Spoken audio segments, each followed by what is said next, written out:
Welcome in to Big Hitters Only. I'm your host, Ross Martin. We are joined by Adam Smith for his second appearance or third appearance? I think second. It's the third. It's the third. So we had you on Not that anybody's counting. Twice during basketball, twice during football season.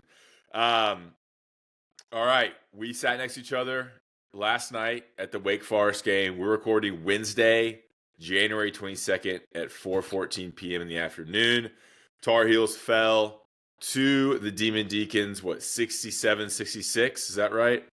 The stats in front of me. To fall to 12-8 overall. What's the mark in the ACC? 5-3. 5-3, and a tough stretch ahead, which we'll get into. Obviously, Adam and I worked together for a year for Inside Carolina, and we spent many more years covering the ACC tournament and UNC Tar Heels and the NCAA tournament throughout the last, 8 or 9 years. So, Adam, we were just talking about the press conference, Hubert's press conference. Deflating loss last night, uninspiring loss. And I think it's getting grim for these Tar Heels. Let's get your initial thoughts, and we'll dive into some different things. Yeah, I mean, I think grim is an appropriate word. I think this team, as it stands right now, is in trouble. Now, it is only January 22nd, but I think anyone that watches it, whether you're sitting there taking notes like we are, or you're just, on your couch, having a bad night watching UNC basketball, I think it's apparent. Doesn't it just seem, I don't know, sort of obvious that I think this team is worse, I guess is the right word, has regressed from a month or two ago. I think it was a more confident team earlier in the season than it is now, in my opinion. Well, and then they had the run of 4 wins. Notre Dame on the last second shot, then SMU against a bad SMU team, NC State, and California. And they beat Cal and SMU by double digits. Was that fool's gold? Was that did you think they were kind of getting something there? Or were those just 4 bad teams and UNC played well enough to beat them, but did they really get any better? I thought that they were stacking the wins that they should stack in what, as we know, is either a mediocre or a flat out bad ACC. We did a podcast for Inside Carolina last week, like, are the Tar Heels turning the corner? Because at that point they had won 4 in a row, and you thought they were going into the Stanford game. You thought they were going to win 5 in a row and beat Stanford at home. It was their longest winning streak of the season. There's so many different ways you can sort of qualify it because they did win the games, and they are 5-3 in the ACC, but they could easily be 3-5 because they needed an Elliott Cadeau 4-point play, obviously at Notre Dame that was a miracle almost. And then you needed Jalen Washington dunk and block in the final seconds at NC State to win that game, which those are the games you have to win. So, yeah, I thought until the loss to Stanford, until the loss to Wake, Wake was going to be a tough game anyway. That's a tough place to play. They haven't lost at home. But as we talked about last night watching, I thought Wake gave UNC every opportunity to win the game. I thought Wake played bad, and UNC played worse. Well, Wake didn't really impress me. We didn't see the best out of Hunter Salas until he kind of got some rhythm there in the second half. But it's a great point. Notre Dame game could have been an easy loss, and NC State could have been a loss too. So those are close games that UNC pulled out, and here they've lost a couple close games. I think the Stanford loss, more glaring, like you mentioned, by 1 than the Wake Forest loss. Wake Forest on the road is a tough place to play, and it's a good team with some talent. But now UNC sits at 5-3 in the ACC and 12-8, and like you look at the schedule here, and it does not get easier. You have Boston College, which should be a win at home, and then it's at Pitt, at Duke, and then I just realized they play Pitt again twice in 3 games, and then at Clemson, at Syracuse, with a 6-game stretch there. It's going to be you'll know whether this team is making the tournament after those games. And they're going to have to pull out something against Pitt and Clemson to have any life for the tournament. Any thoughts on the schedule there? I think they got to go 3-1 to feel okay or to feel good. I think you got to go, assuming they're going to lose to Duke. I mean, I don't think anyone's beating Duke unless Duke plays back poorly. Duke does have to go to Clemson. Duke does play Illinois. I mean, those to me Illinois. I wouldn't lie to you, big dog. That's random. Yeah, it's like a non-conference. I think it's a neutral site game, maybe at Madison Square Garden. I'm pretty sure it's on a neutral court in February. But those would be the toughest assignments they have left, unless you want to count UNC to close the regular season. But you're talking about at Pitt, at Duke next week, at Pitt, at Duke, then Pitt home again after a week off. Carolina gets a bye in there, gets the bye in the schedule. Then Pitt at home, then at Clemson, and Clemson is February the 10th. And as you said, not to be not to be doomsday sayers or whatever the word would be, but UNC very well could know its fate, its postseason fate on February 10th, whenever that game at Little John Coliseum is over, because the teams after that they play in the ACC are not great. They do go to FSU later on in the conference schedule, and that could be a quality win for Carolina that would help its resume there. But after that February 10th game at Clemson, I got the schedule right here. It's not good. It's not going to help you make the games you need to make in sort of the NCAA tournament committee's eyes. They're games you should win. Yeah. So yeah, it could be getting dark early here, big dog. If the season's ended today, are they in or out of the tournament? I think they're in by the skin of. Ooh. I think they're in by the skin of their nose, because the loss to Wake. It's so silly the way, every game is just like a referendum. You know what I mean? Like, it's just, every game's a referendum on Hubert. You know what I mean? Oh, they lost. Hubert can't coach. He's an idiot. Fire him. RJ Davis is terrible. Like every game is just like this referendum. It feels like 2 years ago that your final season on the beat, I feel like. But anyway, if it ends today, I do think they are in just by the hair on their chins. But because the Wake loss, guess what? Because Wake beat UNC, that's now a quad 1 loss for Carolina. They woke up today with another quad 1 loss, so it's not a bad loss. Good losses. It's silly, but that's what it is. It's sad state of affairs when you're counting good losses. UNC basketball, we got a good loss here, a good loss there. All right, guys, rate, review, subscribe. I just forgot the name of the podcast. Big Hitters Only on YouTube, Apple, Spotify. It's been a while. I had a big trip last week. And go to our sponsor here, a way to give back, BreakingT.com/BHO. There's tons of Bill Belichick shirts, football shirts, basketball stuff, NIL stuff with RJ Davis, Elliott Cadeau. BreakingT.com/BHO takes you to like our page. If you use that link to buy, we get a kickback on that. So tell your friends about that. Tell your friends about this podcast. We're bringing you good content once or twice a week now through basketball season. All right, let's get into kind of this team.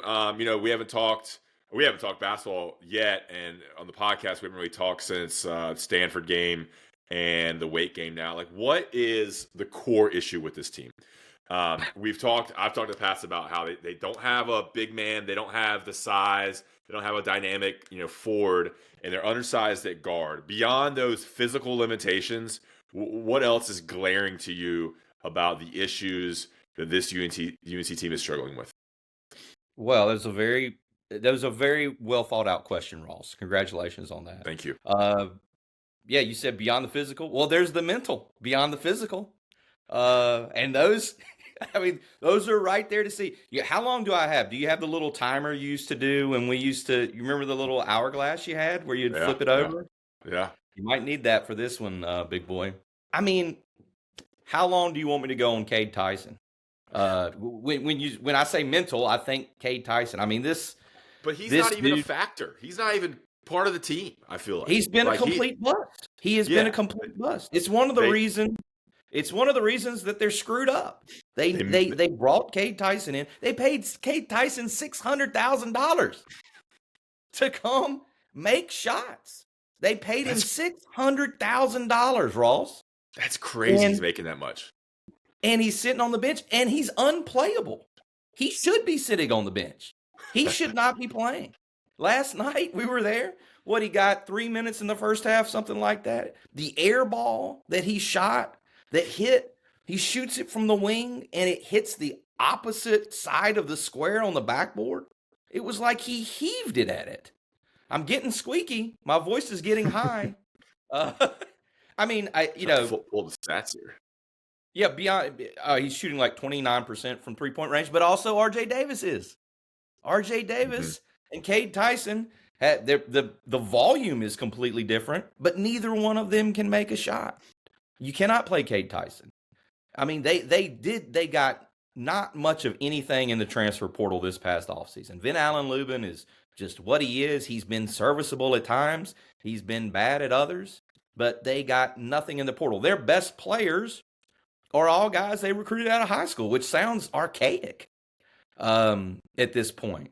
You know, they have to have, the way they are constructed, which isn't great, they have to have Ian Jackson going for 20 points a game, which he was rolling there for a while, but look at the last 2 games.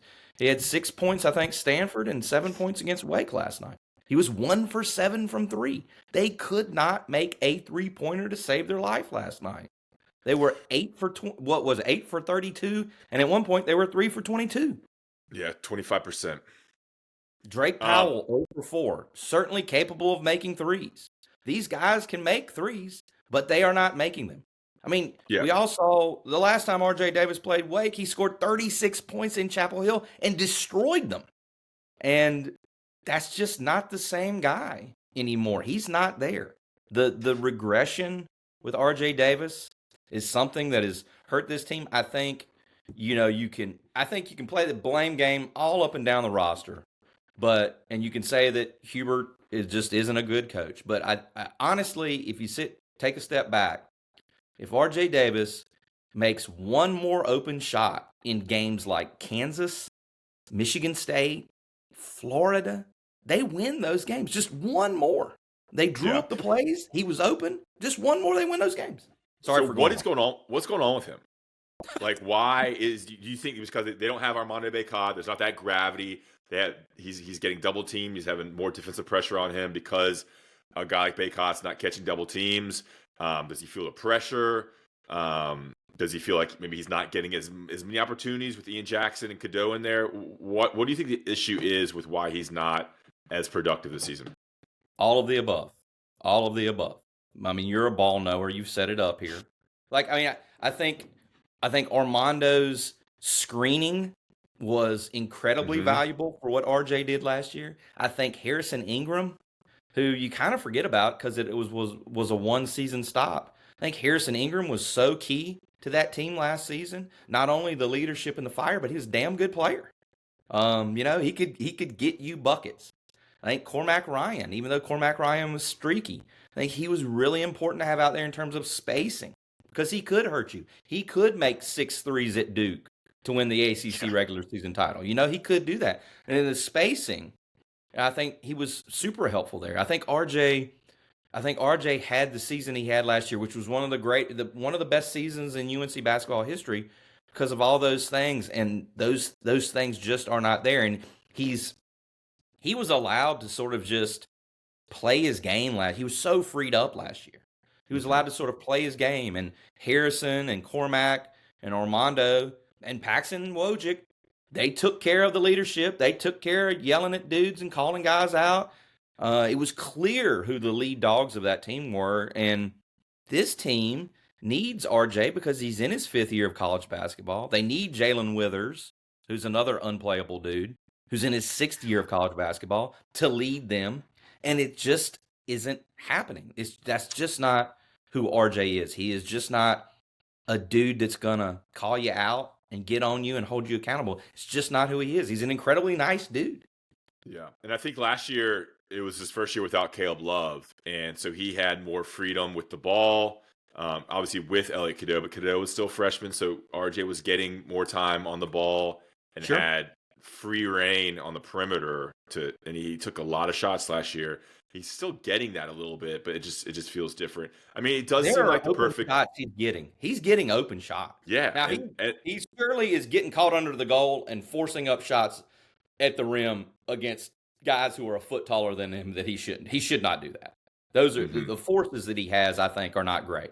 But he is getting open mid-range and three-pointers that he's just not making. I'm marking your kind of rant here for maybe a social cutout. On the comment on the transfers last year, I mean, you have to hit on transfers, and Harrison Ingram was great, rebounder, leader, dog, could get you, 12 to 15 points. And I really like Cormac Ryan, and I think they're missing his leadership, his defensive tenacity. Like you said, 6 threes against Duke. He could shoot and carry a team offensively as well. But when you hit like that on transfers, Harrison Ingram hit, Cormac Ryan, mostly a hit, and then you miss like you did this year on K. Tyson. I think that's the biggest miss. I don't think I expected too much from Van Allen Lubin or obviously not Ty Claude, but those guys have been, I mean, Van Allen Lubin's been serviceable. He's been a average, kind of what you expect. I mean, you would kind of expect him coming as a starter from Vanderbilt to do a little bit more, but the big miss is that was an awful Vanderbilt team. They were awful. Yeah, the Vanderbilt team. He was asked to do more and asked to score a lot. They won 9 games. They were like 9 and 25. They were terrible. Yeah.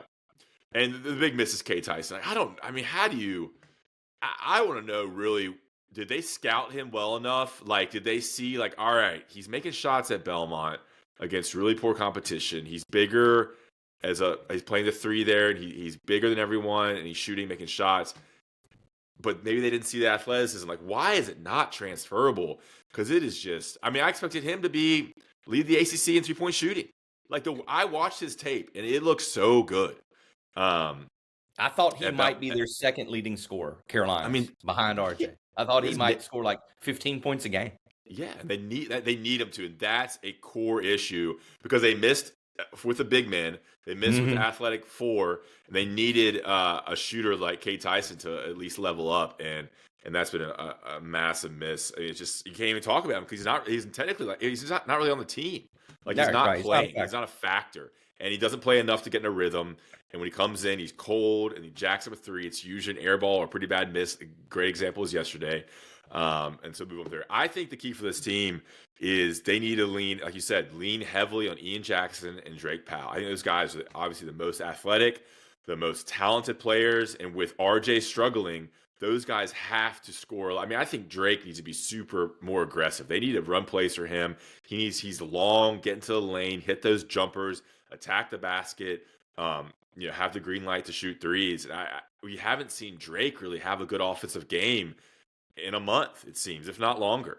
They're playing Drake out of position, big dog. They're playing him out of position. Like that's the thing that I wonder what's going to happen with these NBA decisions. I think Ian Jackson's going to go to the NBA, but maybe he won't. I don't know. But like for a Drake Powell, do you go back to UNC next season to play the 3 because they've played him out of position? Like he's just not a 4. You know what I'm saying? Like I didn't mean to cut you off, but like that's one thing about Drake. He's just playing. They got him camped out in the corner a lot as a stretch 4 sometimes. Yeah. I mean, that he need a guarantee that UNC's going to get a 4 and a 5. It may get some good news with Caleb Wilson on Thursday, as you're listening to this on Thursday, who could be a very athletic 4. But that'd be incredible if Drake could come back with Cadeau. Then you really have something. Okay. Any other issues? Seth Trimble, not much of a factor since he's coming back. I think it was his 3rd game yesterday at Wake. He started off 0 for 5 before hitting a couple baskets. 4th game, you said? I think 4th or 5th, actually. No, he hasn't been back 5 games. He missed 3 games. He missed Campbell, Louisville, Notre Dame. So he played SMU, NC State, Cal, Stanford, Wake. Jeez. Yep. Yeah, I mean, kind of a good example. It just didn't feel like he's really been an impact player. 4 points last night. I mean, Seth Trimble was the best player for UNC, I thought, in the first 10 games. First start of the season, especially in Maui, he was unbelievable. And now that's just gone. Now, Ian Jackson's kind of carried them and taken a load of that scoring. But I mean, Seth Trimble brings so much. I think defensively, he is a plus defender, and then you just need his offense could be huge, especially when a guy like Ian Jackson gets cold or RJ gets cold, and he has disappeared. You hope he can come back and be a factor. It's just he's got his minutes taken away from him. I agree. Yeah, when you said anything else, this is just very random, but I wanted to tell you my young son Sam, one of your biggest fans, had told me before we sat down for this that he would hold off on practicing his guitar so that it wouldn't mess up like the audio, because he got an electric guitar for Christmas, and you would be able to hear him like like grinding on that axe a little bit. So just so you know, Sam's looking out for you. He's looking out for big hitters only. But yeah, I mean, Seth Trimble was their second leading scorer and their leading rebounder at 6'3" before he got hurt. And he got hurt, by all accounts, hustling in practice and getting hit in the head. He said he had a head injury. That's 2 concussions in the last 2 seasons. Yeah, and the leading rebounder yesterday was Vin Allen-Lubin. Right behind him, Elliot Cadeau with 5 rebounds. I mean, the guards are often second or third in rebounding. RJ or Seth or Elliot. It's just crazy the lack of post presence and post defense and the lack of offensive rebounding. I mean, think about how many jumpers they missed last night, where it would have been nice just to have an offensive board and put back. That's I think that's another thing that everyone knows. Armando Bacot was such a fantastic rebounder. Everyone knows that. But Harrison Ingram led the ACC in rebounding last year. He grabbed more rebounds than Armando in league play, slightly more. They were the top 2. That was very valuable. Yeah, and Roy Williams coached teams. I mean, the signature is dominating on boards and dominating, getting second chance rebounds on offensive rebounds there, and it's just got to be killing him to see them getting beat on the boards and just not get any offensive rebounds, no second. It's a perfect storm of everything going wrong this season. They didn't go to the free throw line last night in the second half. UNC shot 0 free throws in the second half last night. None. Hubert was asked about it. Let's talk about Hubert. I was there yesterday and was in the press conference. You were outside interviewing players outside the locker room, but you watched the press conference, man. I think Hubert is I haven't seen every press conference, but just beaten down, has no answers. I don't know if he's holding back to protect the players, but he just seems kind of rattled with this team right now and doesn't really know where to go, whether he just knows they're not good or it's just bizarre. And you've been in every press conference, the last 3 or 4 years. What do you think is going on with Hubert? What do you think he's thinking? What did you take away from that press conference last night? I don't know what Hubert's thinking, honestly. But he does, as you and I were sort of talking about it, I just felt like sort of the tone I got from that one last night was just he was beaten. That was the most beaten I think I've heard him this season, certainly. I don't know what it is about Wake Forest, because you remember 2 years ago he was practically whispering that night. You remember? I mean, it was like the longest pauses. I do think that, having observed the Hubert Davis post-game phenomenon, I wrote about it, I think, after they lost to Florida, because that was a little bit of a bizarre post-game. Elliot Cadeau left the court crying. Hubert was kind of a lot like he was last night, where he was pausing a lot. There were 9 and 10-second pauses that night where he was clearly searching for the answers. I think he is one of these guys, Hubert, where if you ask him something, he doesn't necessarily want to BS an answer. But, if he doesn't have an answer, I don't think he's just going to start running his mouth. He'll think about what he wants to say and sometimes not really say anything. But it's just so depressed. A guy like Forbes kind of has the same tone, win or lose. He's kind of honest. It kind of brings it. Yeah, we sucked. And he carries himself. And Roy was maybe similar. Hubert, man, he just comes out so somber and depressed and sad. It kind of gives you the mood of the team, it seems. What is he telling? I asked him, what is he telling the team in the locker room, and he didn't want to tell me. Second time a head coach for UNC didn't want to answer my question. last two questions I've asked anybody have not been answered. It's a fair question. It's a fair question. What was your message to the team? It's a fair question. You're in there for 30 minutes. What did you talk about? What are you telling them? How do you respond to this loss? And paraphrase your message. You don't have to tell us every single tidbit. Just paraphrase it. It's an easy journalist question. Hey, what was Hubert's message in there? What did Coach tell you in there? It's an easy one if you don't have something to ask. But like, you know what I'm saying? Like, it seems like he's carrying this very somber, depressed, beaten down mode into press conferences, which isn't uplifting. It doesn't give you any hope for the rest of the season or any hope for this program. And let me tell you something else. When Hubert's, I have referred to it as sensitivity meter, when his sensitivity meter is running a little higher, which you can understand why it would be, he just gets a little weirder. He can. I was trying to ask him about Dontrez Styles a couple weeks ago because they were getting ready to play NC State, and I wasn't prying. I mean, maybe my questions weren't good. I wasn't prying, but I was trying to phrase it like, you guys played against Tyler Nickel last season when you played Virginia Tech, and now you're playing Dontrez Styles. I was just trying to, basically ask him, what's it like when you turn on the tape and you see a guy that you coached for a couple of years run around for a different team and you're scouting him? Like, how has he changed as a player? Like, just simple stuff. And as I went back and listened to it, his sensitivity meter was up that day. And I certainly wasn't trying to get him to give me bulletin board material on Dontrez Styles, but I felt like that's how he kind of took it. It's I could do a whole show on it, Ross. Like it's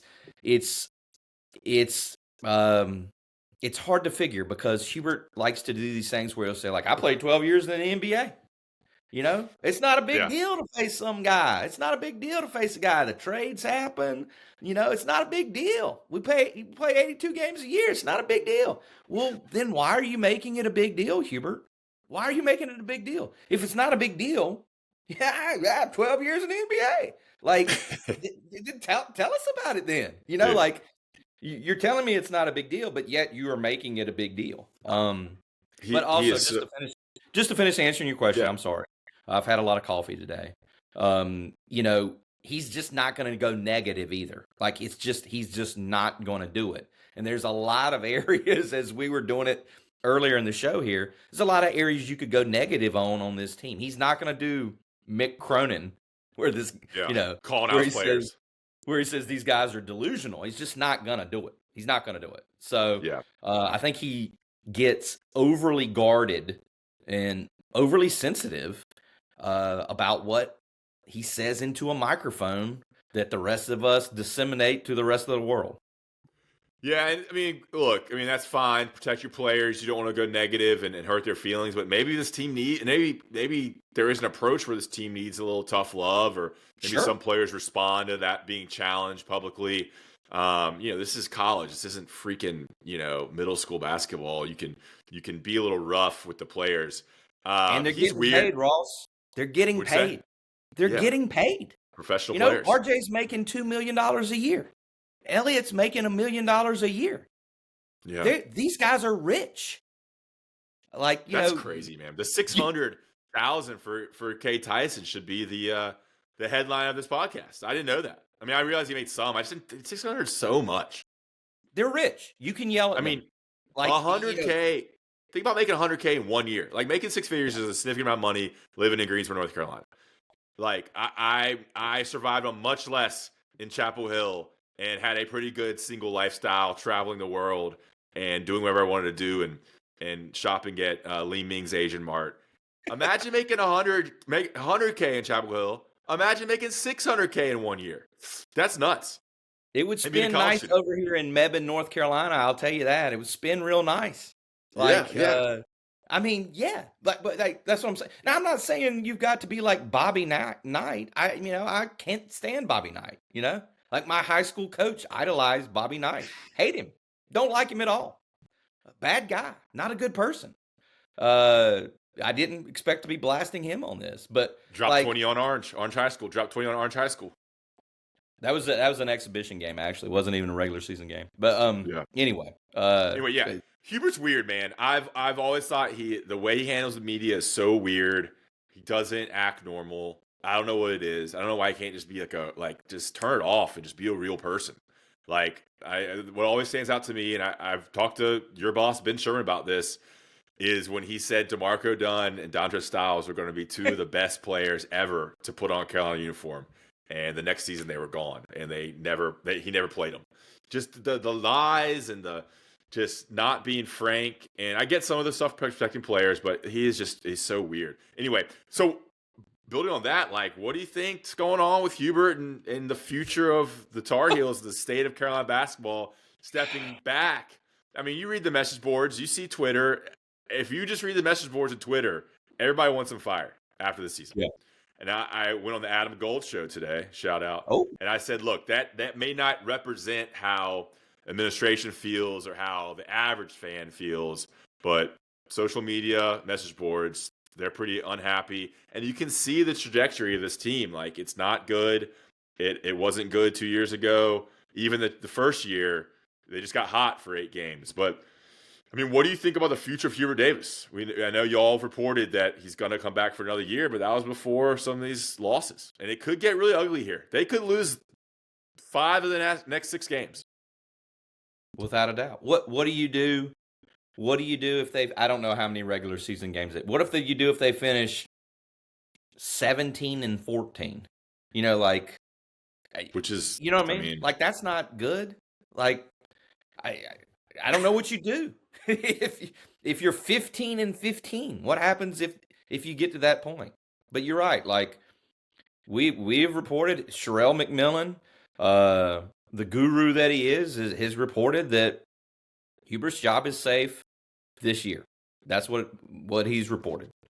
Bubba Cunningham has said on the record to me that, you know, this was the day that they hired Bill Belichick. You know, we're investing in football, and you know what? We're going to invest in basketball too. Those were his words. I took that to mean, like, you know, we'll see what Hubert can do with a fully funded, you know, fully set up NIL stash of money. I don't know about the future. I have so many thoughts. I think I asked Hubert, what was it? Might have been 2 years ago, like, how close was he to hiring a general manager? I think they need a general manager just to run the personnel side of stuff, like UNC football is doing with Michael Lombardi and those guys. Yeah, I think they just need somebody working the portal and stuff like that. You know, Hubert has been open about saying, like, he talks to agents more than he talks to high school kids' parents, more than he talks to high school kids, like he talks to agents more than anyone. And the way he says it is that he doesn't like doing that, which I don't blame him. You know, like, he's trying to coach a team. He's trying to develop a team. He's trying to figure it out. You need a general manager for, like, right now.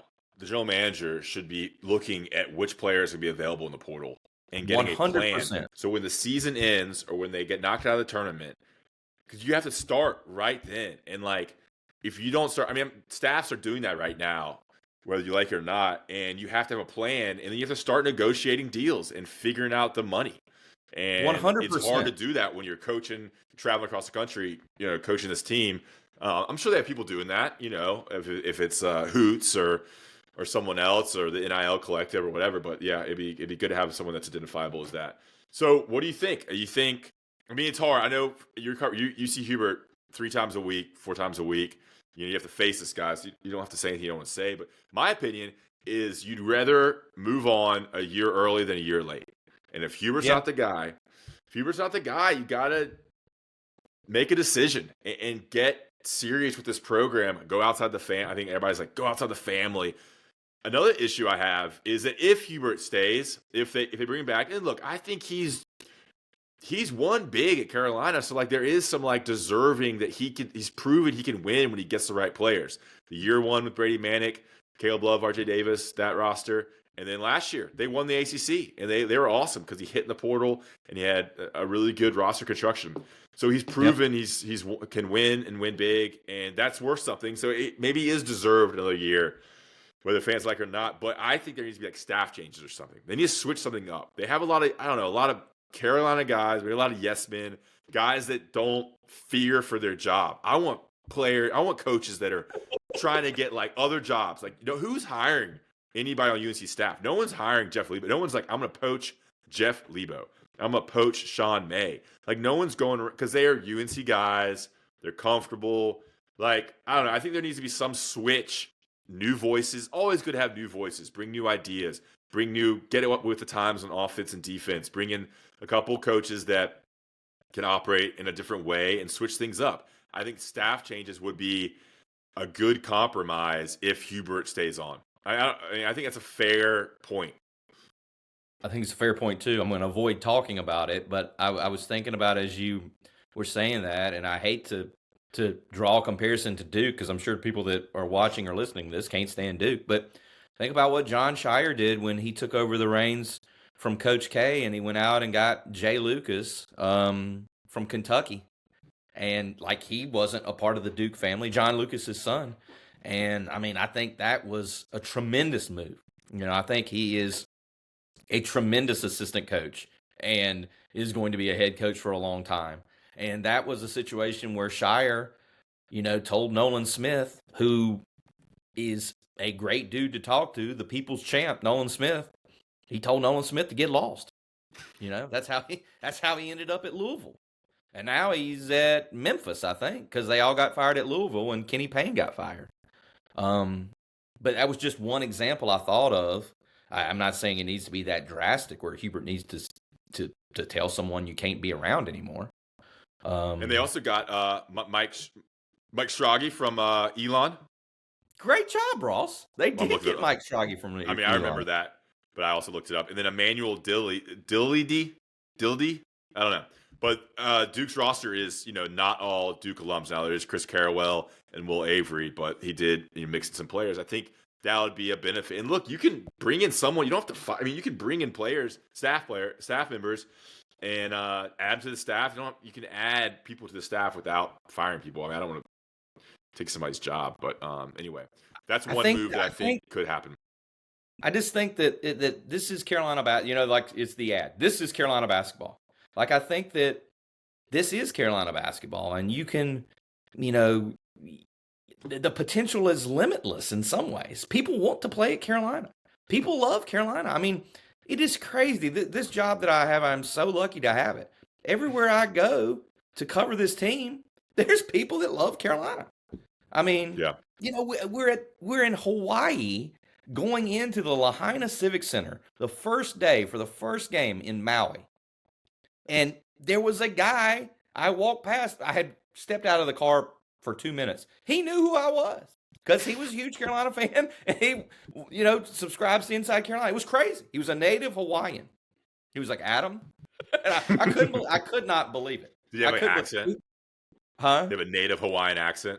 I mean, am I one to talk about accents? Like, yeah. He was a great dude. We sent him some Inside Carolina gear. We hadn't even had our bags checked yet, and he's just like, Adam, Jeremiah? Like, it was wild. It was wild. But, I mean, like, if they are going to invest, like Bubba says they are, and another point maybe, Ross, I was thinking about while you were talking is, I've, in my job, like, I have time, I do spend some time with Bubba Cunningham and talk to him on the record, talk to him off the record. And he said to me a while back when I asked him about basketball and the state of things, he said, I see what you guys see, which I kind of thought was an interesting thing for him to say because that's all he said. Direct quote, I see what you guys see. But like, that was like, what, I understand that, things aren't perfect and what the problems are. That's how I took it to mean. Yeah. So, but I do think Bubba is a huge Hubert supporter, and I think he wants it to work out with Hubert. And I certainly believe Sherelle's reporting that if he says he's safe, I think that right now on January 22nd, he's safe. But certainly not trending in a great direction. Yeah. I mean, I think here's the deal. Like, ACC Coach of the Year last year, number 1 seed. Yeah. I think that deserves this 5th year. But then that year is the big year. You can't miss a tournament in back-to-back years or have look, the standard should not be making or missing the tournament. The standard should be like, you should be a 1 seed or 2 seed every year. Like that's the standard. And maybe 1 year you're a 5 seed. But the standard is not make or miss a tournament, which is kind of how we're looking at it right now. Like he's got to make the tournament in his 4th year. But I think there needs to be some changes. General manager is a great place to start. Maybe some staff changes. And then you've got to crush it in the portal and get NIL figured out and like be a destination for the top transfers and also top recruits. Like right now they have 2 prospects. We updated our 24/7 Sports 2025 rankings today. That is my job. I was a big role in that. And UNC has 2 commits, and they're ranked like 48 and 49 in the country. They could get Caleb Wilson on Thursday, as you're listening today on Thursday. That'd be nice. That'd be a nice little class there. But you need to be landing like a top 10 guy every year, and then 2 guys in top 25. Like remember Roy Williams when he got the number 1? It was like Wayne Ellington, number 1 shooting guard. Ty Lawson, number 1 point guard. Brandon Wright, number 1 power forward. And that was to add on to a Hansbrough, Danny Green, Marcus Geener, Bobby Frazier class. And then that other year he had, was it John Henson? Who was in John Henson's class? Dexter Strickland, Leslie McDonald. Harrison Barnes? Harrison Barnes was Kendall Marshall and Reggie Bullock. That was a sick class too. Yeah. You had number 1 small forward, you had a top point guard, and you had a top 25 shooting guard. So like that just hasn't happened in a while. But I say that, but last year they landed Ian Jackson and Drake Powell, and those guys are going to could be 1st round picks next year, and they're both 5-stars. So he has and had they're a little trying success. too. Like this isn't to say that they're not trying. I mean, AJ DeBanza, like from what we have gleaned, they had $5 million. They had a plan. They knew that AJ DeBanza, the by all accounts the number 1 player in high school basketball right now, who's going to go to BYU. Yep. All due respect to BYU and Provo and the Mormons. Like they from what we have been able to learn, UNC had a plan to pay DeBanza, and DeBanza's father is a huge Carolina basketball fan. He is at the Dean Dome regularly. He's taking his visits even when his son is not. He was there for the Alabama game when they played Alabama. Shit game. Yeah, not great, but they had it. They in terms of doing your due diligence and putting forth the effort, they had a plan. It wasn't going to be $5 million, here you go, lump sum. It was going to be broken up into different NIL deals and things of that nature, but he was still going to get the $5 million that they were apparently asking for. So, I mean, yep. And they were a finalist for him, but it didn't happen. So that's what I'm asking. Like, maybe Hubert can't close the deal. He couldn't close on any of those transfer centers. I mean, they have 3 or 4 guys visit.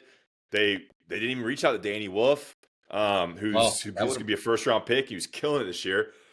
I tried to make contact with the French guy at Stanford, Maxime Renaud, nice. Cliff Amori. Like they reached out to these guys, and a couple of them visited and they couldn't land one. I mean, that comes down to, can he land the big fish? The Kentucky guy, Ado Thoreau, who's now crushing it for Arkansas. You got it. Even though Arkansas had a really bad year. So anyway, all right, we could go on and on for hours on this one. I want to transition quickly to Mr. Bill Belichick. Again, guys, rate, review, subscribe. Tell your friends. This is great content. Tell your friends about this podcast. Like on YouTube and subscribe on Apple and Spotify. And also check out breakingt.com/BHO. All right, Adam, you saw and you had the quick content mind to grab a picture of Mr. Bill Belichick talking with Roy Williams and Belichick's lovely 24-year-old girlfriend. Take us through that scene and your take on Belichick and Lombardi and all the staff members rolling into the Dean Dome for last Saturday's Stanford game. That was one of those moments that you would have loved it, Ross. Like, I always think about you. I know the mind of Ross Martin. This was one of those moments that would have had you fired up, and I think for good reason, because it was one of these like, holy shit, like what is happening here? It was we're going out to the court, as you know very well. There's many different ways you can get all the way up to the crow's nest where we sit now at the Dean Dome. You take the stairs, you take the elevator. I like to walk out of the home tunnel, up up the blue carpet like the team takes, if you get out there early enough. And my young apprentice, Evan Rogers, Inside Carolina intern, who we all know and love him to death. We always do it the same every game. One game we were headed out there, we saw Jack Wooten's father, Ed Wooten. Shout out to West Burlington, North Carolina. And then like the other day, this whole thing happened. We walked up the blue carpet, take a hard turn, going up the risers there in the lower level, and I always just enjoy being a guy in his upper 40s.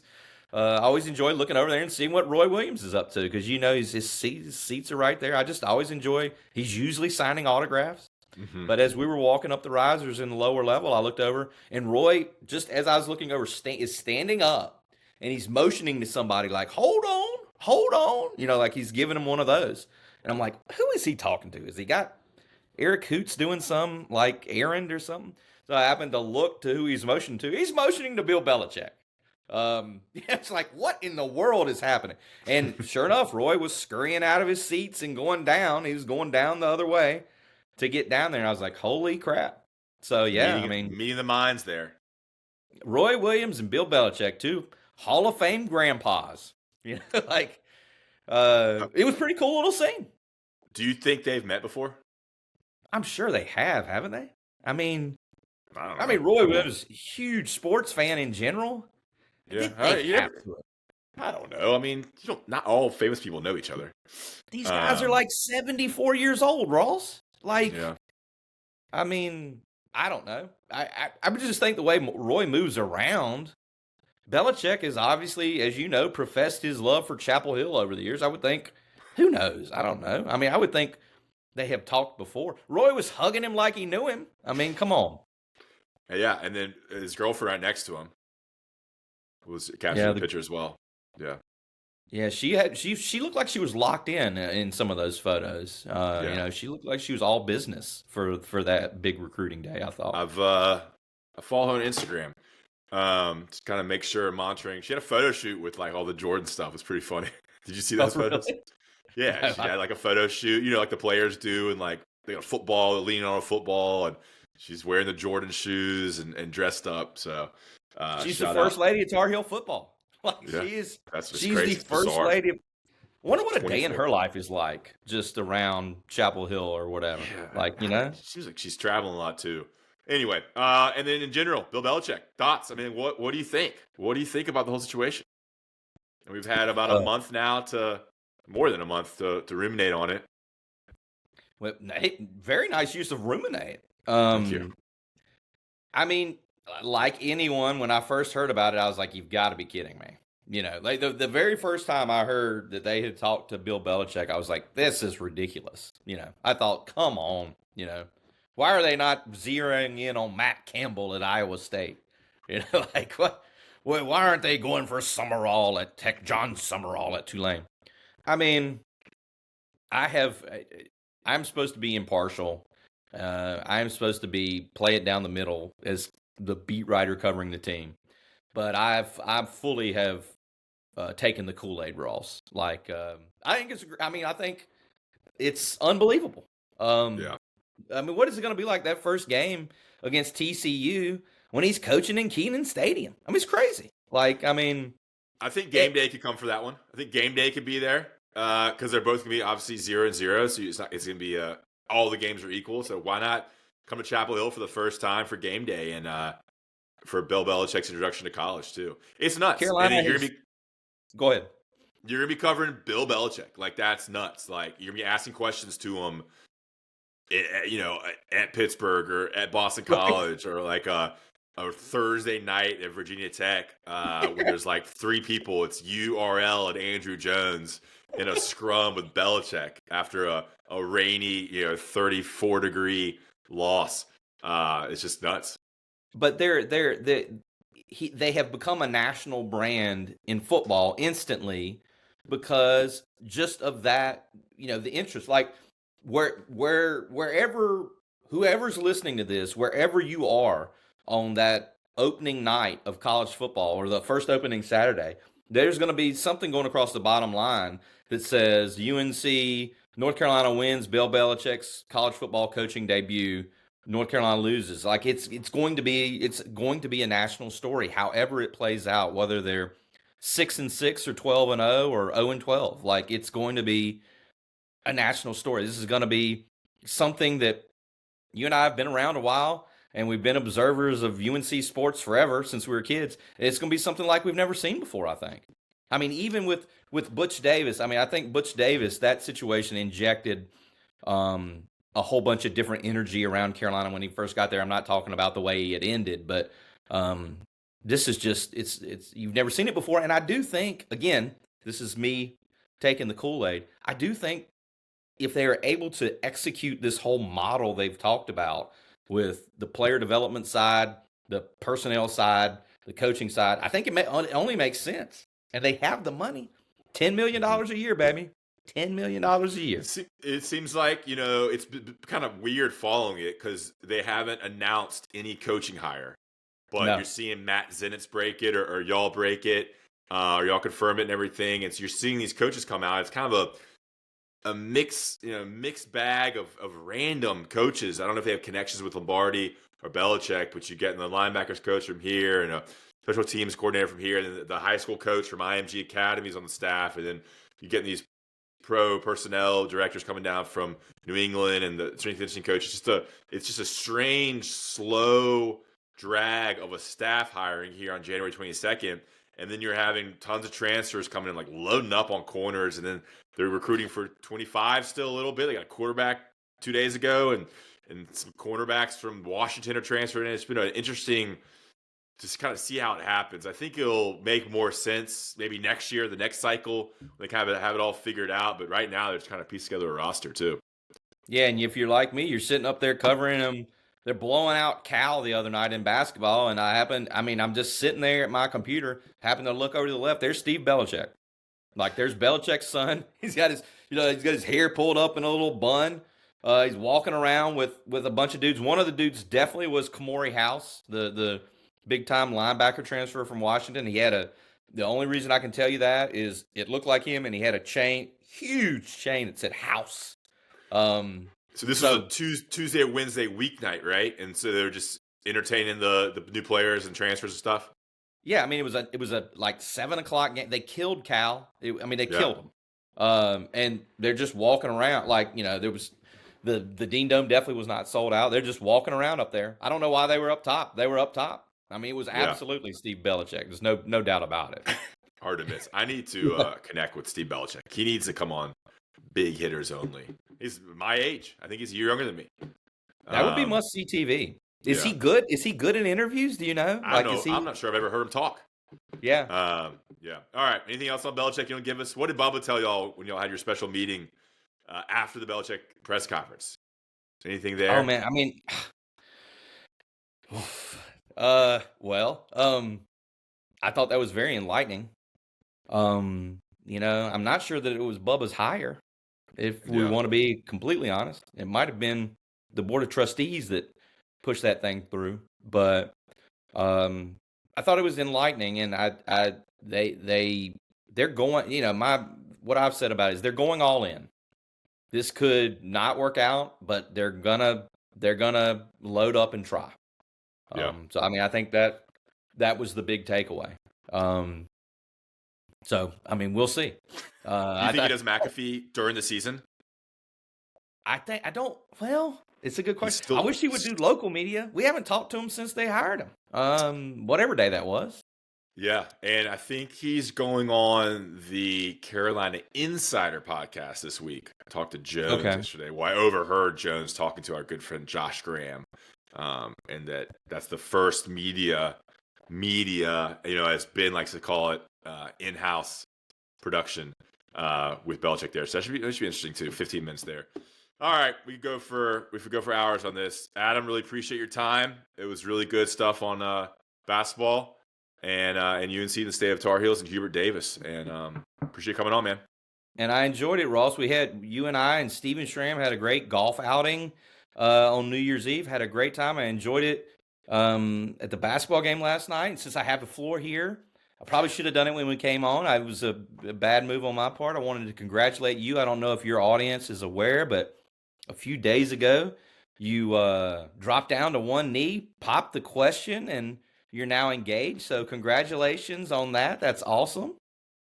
Thank you. Yeah, thanks to the success of Big Hitters Only, I was able to put together some funds to finally get a ring and propose to my lovely and talented girlfriend. Now my fiance. It's crazy, man. Any advice from a loyal and dedicated husband like yourself on a happy marriage, or maybe the first stages of marriage and being a fiance? I mean, you yourself are a great partner. You know what you're doing. The big housebroken dog, the big nuptials dog. You know, I could go on and on. The big devoted dog. The big dog is off the market. Who ever saw this day coming? But it's a beautiful thing. It's what's the dad joke? You know, marriage is a beautiful institution for those who choose to be institutionalized. You know, I think there's a dad joke there. But congrats, that was awesome. We're all happy for you, and we all wish you much success and happiness. I can't wait for the wedding. Yeah, that's right.